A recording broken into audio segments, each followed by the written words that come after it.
On this day, praises be unto you, for you are the Lord, our healer. Ang mabuting balita ng Panginoon ayon kay San Marcos.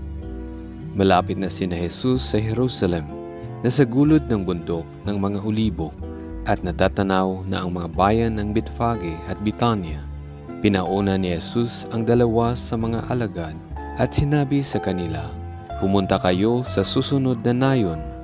Sa pagpasok do'y makikita ninyong nakatali ang isang biserong asno na hindi pa nasasakyan ni numan. Kalagin ninyo at dalhin dito. Kapag may nagtanong kung bakit ninyo kinakalag iyon, sabihin ninyong kailangan ito ng Panginoon at ibabalik din agad dito." Kaya't lumakad na sila at natagpuan nga nila ang asno sa tabi ng daan, nakatali sa may pintuan ng isang bahay. Nang kinakalag na nila ang hayop, tinanong sila ng ilan sa mga nakatayo roon, "Bakit ninyo kinakalag iyan?" Sumagot sila gaya ng bilin sa kanila ni Jesus at hinayaan silang umalis. Dinala nila kay Jesus ang biserong asno at matapos isapin sa likod nito ang kanilang mga balabal, ito'y sinakyan ni Jesus. Maraming naglatag ng kanilang mga balabal sa daan.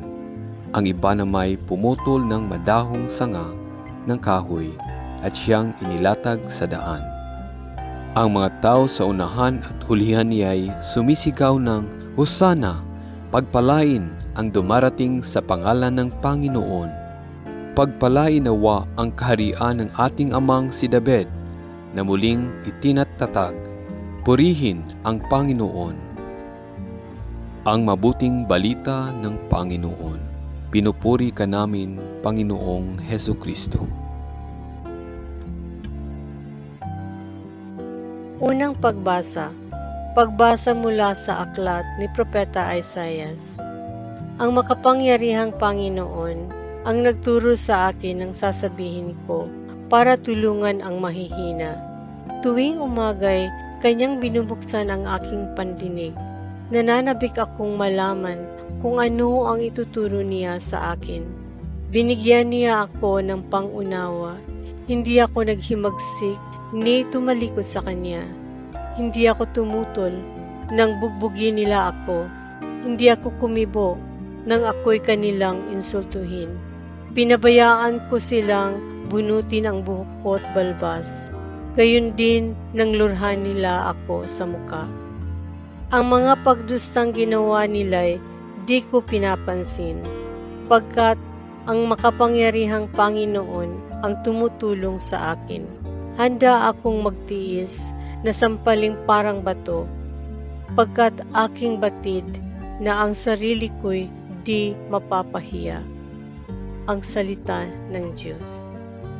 Salmong Tugunan. Diyos ko, bakit naman ako'y iyong pinabayaan?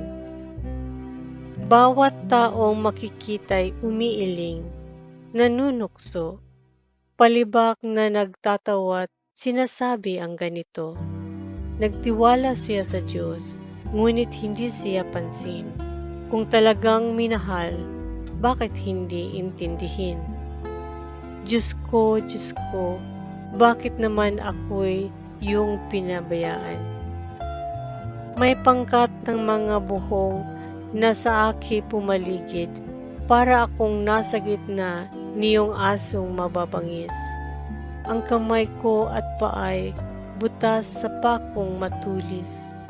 Ang buto ng katawan ko ay mabibilang sa masid. Diyos ko, bakit naman ako'y iyong pinabayaan? Pinaghati-hati nila ang damit ko sa katawan. Ang hinubad na tunika'y dinaan sa sapalaran. Huwag mo akong ulilahin, huwag talikdan, Panginoon. O aking tagapagligtas, bilisan mo ang pagtulong. Diyos ko, bakit naman ako'y iyong pinabayaan? Ang lahat ng ginawa mo'y ihahayag ko sa lahat. Sa gitna ng kapulungay, pupurihin kitang ganap. Purihin ang Panginoon ng lahat ng kanyang lingkod. Siya'y inyong dakilain, kayong angkan ni Jacob. Ikaw, bayan ng Israel, ay sumamba at maglingkod. Diyos ko, bakit naman ako'y iyong pinabayaan? Ikalawang pagbasa. Pagbasa mula sa sulat ni Apostol San Pablo sa mga taga-Filipos. Si Kristo Jesus, bagamat siya ay Diyos, ay hindi nagpilit na manatiling kapantay ng Diyos. Bagkos, hinubad niya ang lahat ng katangian ng pagka-Diyos. Nagkatawang tao at namuhay na isang alipin. Nang maging tao, siya ay nagpakababa at naging masunuri hanggang kamatayan. Oo, hanggang kamatayan sa krus. Kaya naman, siya ay itinampok ng Diyos at binigyan ng pangalang higit sa lahat ng pangalan.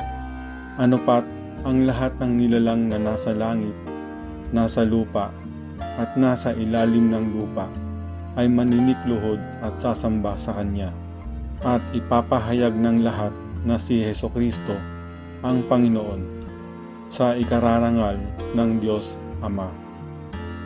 Ang salita ng Diyos.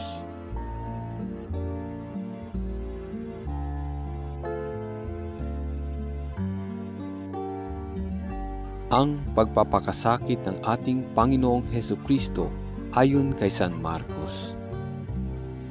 Kinaumagahan, nagpulong agad ang mga punong saserdote, ang matatanda ng bayan, ang mga eskriba, at ang iba pang bumubuo ng Sanhedrin. Ipinagapos nila si Jesus at dinala kay Pilato. "Ikaw ba ang hari ng mga Hudyo?" Tanong sa kanya ni Pilato.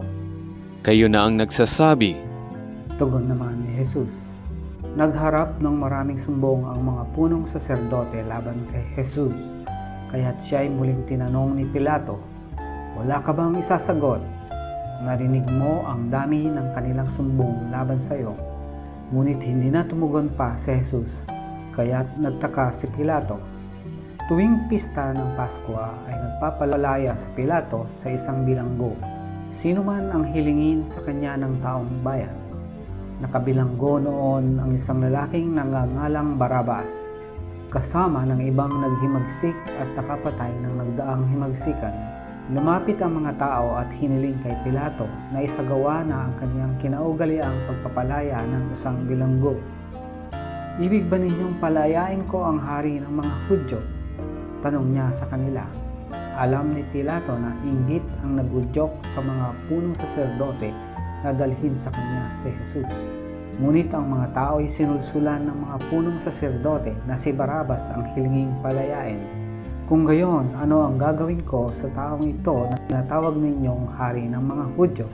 tanong ulit ni Pilato. "Ipako sa krus," sigaw ng mga tao. "Bakit? Ano ba ang kasalanan niya?" ani Pilato. Ngunit lalo pang sumigaw ang mga tao. "Ipako siya sa krus!" Sa paghahangad ni Pilato na pagbigyan ang mga tao, pinalaya niya si Barabas. Si Jesus ay kanyang ipinahagupit at ibinigay sa kanila upang ipako sa krus. Dinala ng mga kawal si Jesus sa pretoryo, ang tirahan ng gobernador, at kanilang tinipon ang buong batalyon. Sinuotan nila si Jesus ng isang balabal na purpura. Kumuha sila ng halamang matinik, ginawang korona at ipinatong sa kanya. At sila'y patuyang nagpugay at bumati sa kanya, "Mabuhay ang hari ng mga Hudyo." Siya'y pinaghahampas nila ng tambo sa ulo, pinaglulurhan at palibak na niluhod-luhuran. At matapos kutyain, siya'y inalisan nila ng balabal, sinuotan ng sariling damit at inilabas upang ipako sa krus. Nasalubong nila ang isang lalaking galing sa bukid, si Simon na taga Cyrene, ama ni na Alejandro at Rufo. Pilit nilang ipinapasan sa kanya ang krus ni Jesus at kanilang dinala si Jesus sa lugar na kung tawagi Golgota. Ibig sabihin, pook ng bungo. Binigyan nila siya ng alak na may kahalong mira, ngunit hindi niya ininom.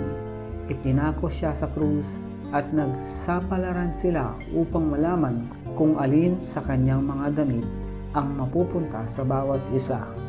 Ikasyam ng umaga nang ipako nila sa krus si Jesus. Sa itaas ng krus, isinulat ang sakdal laban sa kanya, ang hari ng mga Hudyo. 2 tulisan ang kasabay niyang ipinako sa krus, isa sa kanan niya at isa sa kaliwa.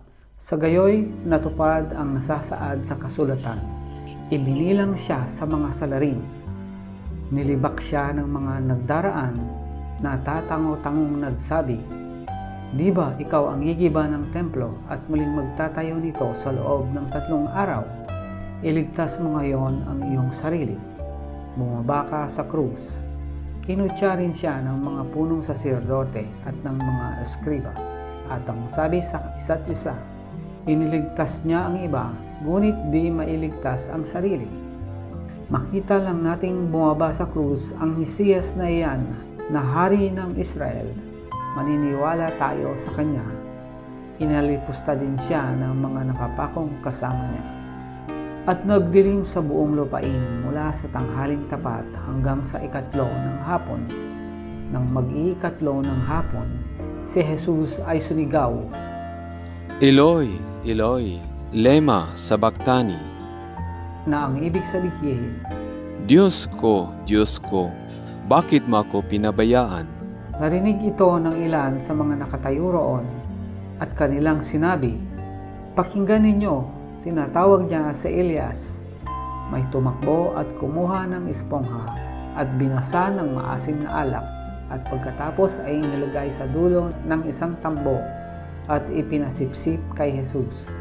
Sabi niya, "Tignan nga natin kung darating si Elias upang ibaba siya." Sumigaw ng malakas si Jesus at nalagutan ng hininga.